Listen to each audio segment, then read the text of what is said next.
Hey world, what up?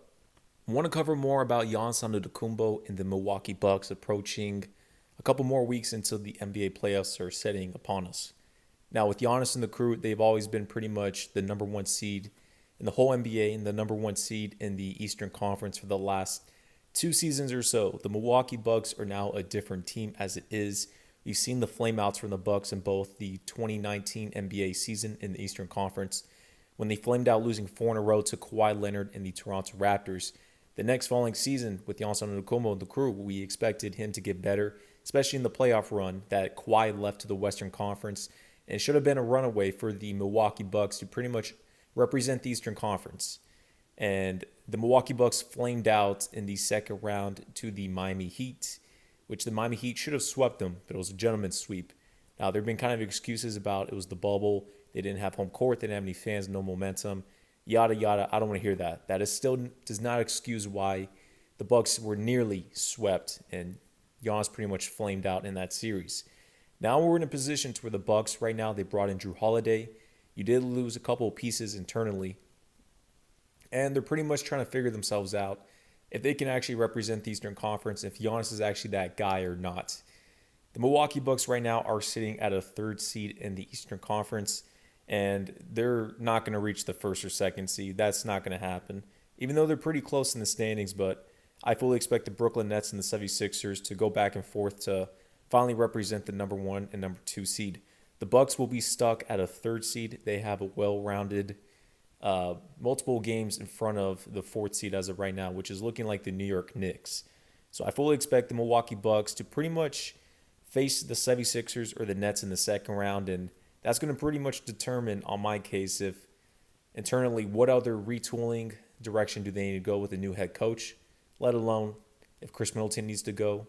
Giannis Antetokounmpo, is he going to be paired with Drew Holiday, or what's going on? But let's jump into here on first things first and give her a little more take about Giannis, the Bucks, and the whole Eastern Conference landscape of things.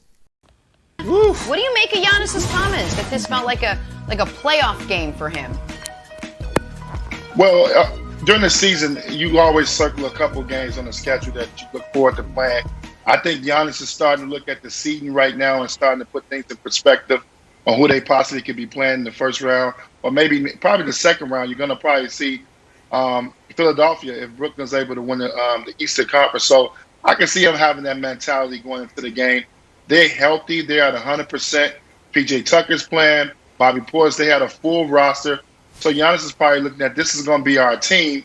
Let's see how we play against a team that we're going to have to grow through if we want to get out the Eastern Conference. So I can see Giannis taking that approach. The flip side to that, Philly was not 100%. I know Tobias Harris came back last night and Steph Curry came back last night, but it still was no Ben Simmons. So you still got a guy that's a big part of what Philly does, a guy that's going to guard you. He's going to make it tough on you. So it wasn't 100% that, but I understand Giannis's mentality from Milwaukee's standpoint. They had their whole crew together, and they haven't had that all season. And that's unfortunate through the NBA season, all season long for every team. We've yet to see a lot of these teams play 100% healthy and have full rosters. So we don't know how the playoffs are going to go. But I do believe that teams are starting to look at their seeding right now, who they're going to be playing. So that's why I feel like Giannis is.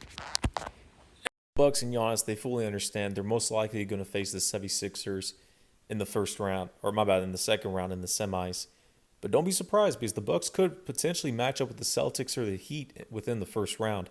Same thing with the Philadelphia 76ers. So you never know. There could potentially be, one or two upsets within those two, but I'm not going to jump that far. But I respect more of the Miami Heat to pull up another upset than the Boston Celtics as of right now. So if you see the Bucks and Heat in the first round, I'm still going to take the Miami Heat within that series. But with Giannis and the crew, they're fully looking forward to a tough Eastern Conference and especially potentially reaching the semis to face against the Philadelphia 76ers. Now, Giannis in his situation, he's not going to win a third MVP. There have been some people giving him respect towards the end of the season that Giannis deserves to be in the top three. He is not in my top three as of right now. This is a Jokic versus Embiid race, and that's what's going to end up to. We've seen with the Philadelphia 76ers without Ben Simmons, Joel Embiid, even though he is the cornerstone pretty much of their franchise and best player on the team, that's not going to get it done with. We saw last season Joel Embiid by himself without Ben Simmons in the playoffs, and they got swept by the Boston Celtics. So it's going to be important for Philadelphia to be durable and have Ben Simmons and Joel Embiid healthy into the playoffs, which I fully expect to be. As I expect in the conference finals is going to be the Brooklyn Nets against the Philadelphia 76ers. I fully expect the Miami Heat, depending on the seedings, because right now the Celtics and the Heat are 6 and 7, but the 4 and 5 are up in the air, which the Knicks and the Hawks. But the Miami Heat or the Celtics could potentially get that number 4, number 5 seed in that range. We could potentially see a Brooklyn Nets and maybe a Miami Heat conference finals, but I'm leaning more towards a Brooklyn Nets and Philadelphia 76ers. So Giannis has his eye up in the air. It's unfortunate for him because now you have the Nets, big three in the picture, and the emergence of the Philadelphia 76ers. So Giannis is very desperate as of right now within these times, but is what it is. It made that point. Yeah, Sixers banged up, and then through the first 3 quarters, the Bucks go 19 for 30 from 3. That's 63%. They had no chance from the beginning. But it validates how I feel as a basketball fan, Twan, and help me out here. I've always felt like this was the time. Around mid-April, end of April is when you boys start playing basketball. Am I feeling that right? Like, why is it that it feels like the intensity goes up around this time in the NBA and it's fun to watch? Because guys are getting ready for the playoffs. This is what you work all year for the playoffs to have a chance to win an NBA title.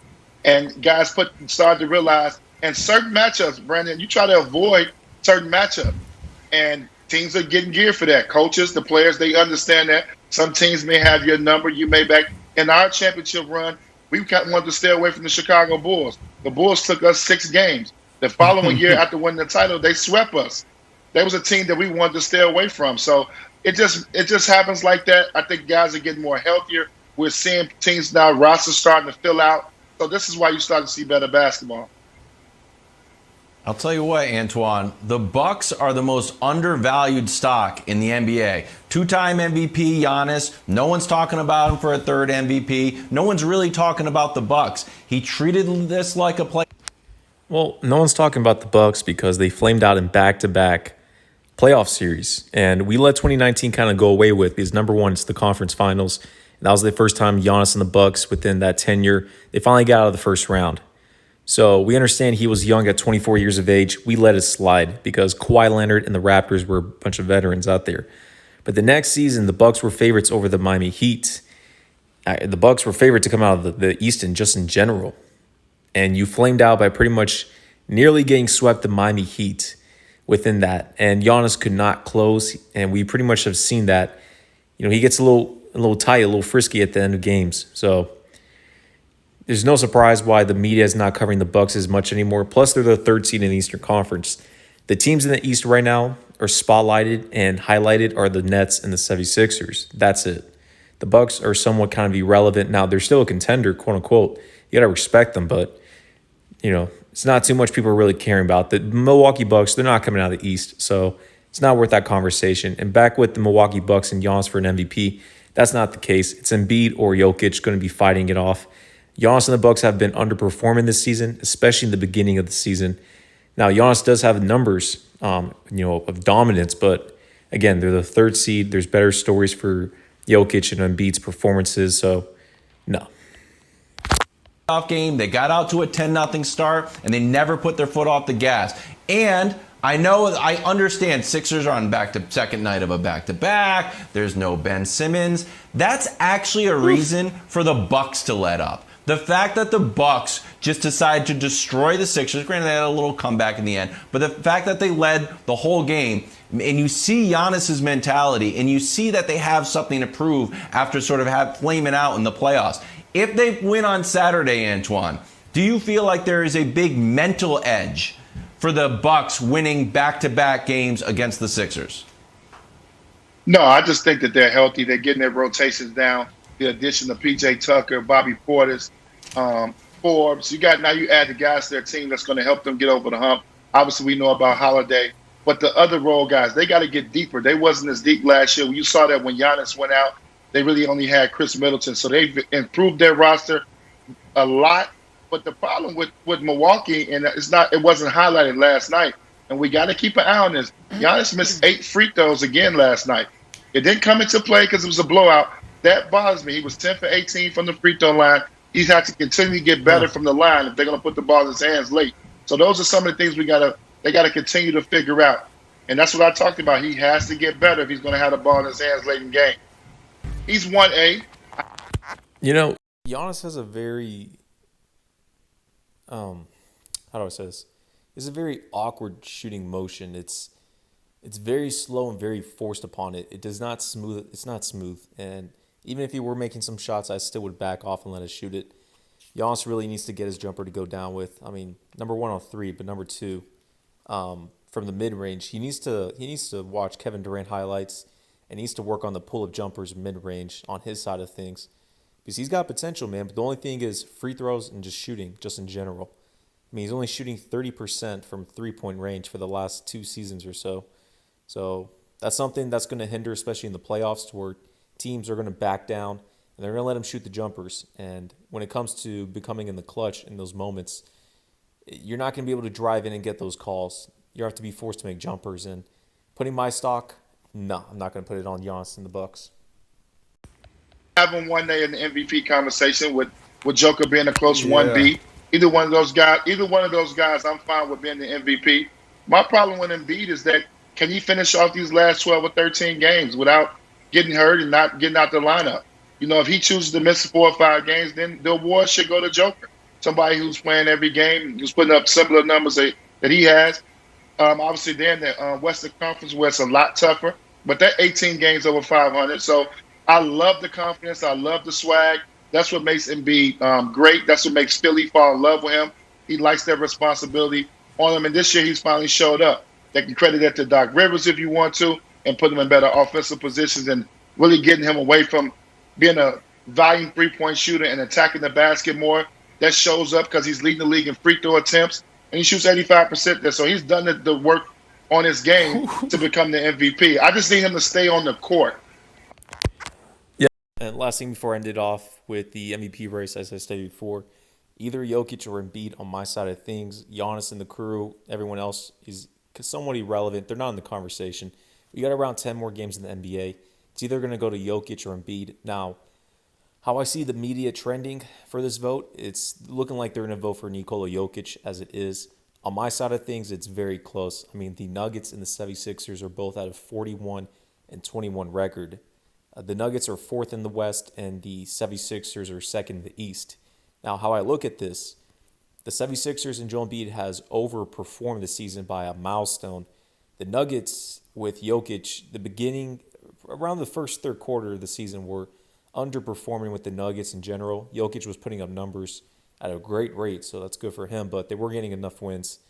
Now they, brought in some roster changes, got Aaron Gordon, and some stuff before that, but they're getting up in the standings from a 12th seed to an 8th to a 6th, now at a 4th, somewhere in that range. So the Nuggets been kind of up in the air. If they still had Jamal Murray, they would have been a quote-unquote real contender in the West. But with Jamal Murray out, that kind of helps Jokic's case as it is. He's still dominating, performing. Even though Embiid missed a couple of games, around 3 weeks or so, I'm not going to fault him too much on that because, again, he was the Player of the Year award basically by dominating and overperforming with his stats of 30 points a game, and the 76ers at a number 1 seed for most of the season. Now, they are sitting around a game and a half behind the Nets at a 2nd seed, so, it's very close for me. It's around 55-45, 50-50. Right now, I'm still somewhat holding very last second on Embiid. If Jokic can perform the way he's been doing with the Nuggets for the next around 7 to 10 games, then I'm fine giving the award to him. But right now, it's around 52-48 for me right now on Joel Embiid. But we'll take it step by step on there. But end it off on that.